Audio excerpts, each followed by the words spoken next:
আজ সবাই মিলে নৈহাটি বড় মায়ের কাছে গেলাম। দুপুরবেলা রেডি হয়ে নিচ্ছিলাম, কারণ আজকে যাবো আমরা নৈহাটি বড় মায়ের কাছে। এখানে আমি রেডি হয়ে নিলাম, আমরা সবাই মিলে বেরিয়ে পড়লাম নৈহাটি যাওয়ার উদ্দেশ্যে।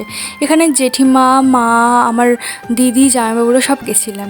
এখানে দেখো ট্রেনে কত ভিড় হয়েছিল। তারপরে লঞ্চ ধরে চলে গেছিলাম আমরা নৈহাটিতে এই ঠাকুরগুলো দর্শন করলাম। তারপরে দেখো এখানে কত ভিড় হয়েছিল। তারপরে আমরা ফাইনালি বড় মায়ের দেখা পেলাম। আর এত ভাল লাগছিল না যে কি বলবো, মনটা যেন জুড়িয়ে গেল। তারপরে কয়েকটা ঠাকুর দেখে আমরা চলে যাচ্ছিলাম বাড়ি যাওয়ার পথে এখানে খেলাম ফুচকা, তারপরে খেলাম কোক খেয়ে এখানে আমরা ট্রেন ধরে চলে এলাম আমাদের স্টেশন। ওখান থেকে টোটোয় উঠে আমরা খেয়ে নিলাম আইসক্রিম খেয়ে সোজা বাড়ি চলে এলাম। এসে খেয়ে নিলাম রোল। তারপরে রোল খাওয়া হয়ে গেলে আমরা চলে গেছিলাম ছাদে গিয়ে আমরা সবাই মিলে আজকে বাজি ফাটাচ্ছিলাম, জেঠু, দাদা, বৌদি সবাই মিলে অনেক অনেক মজা করলাম আজকে, আর অনেক বাজিও ফাটিয়েছিলাম। তো যাই হোক, আজকের মতো ভিডিওটা এখানেই শেষ করছি। ভালো লাগলে লাইক করে দিও। আজকের মতো টাটা।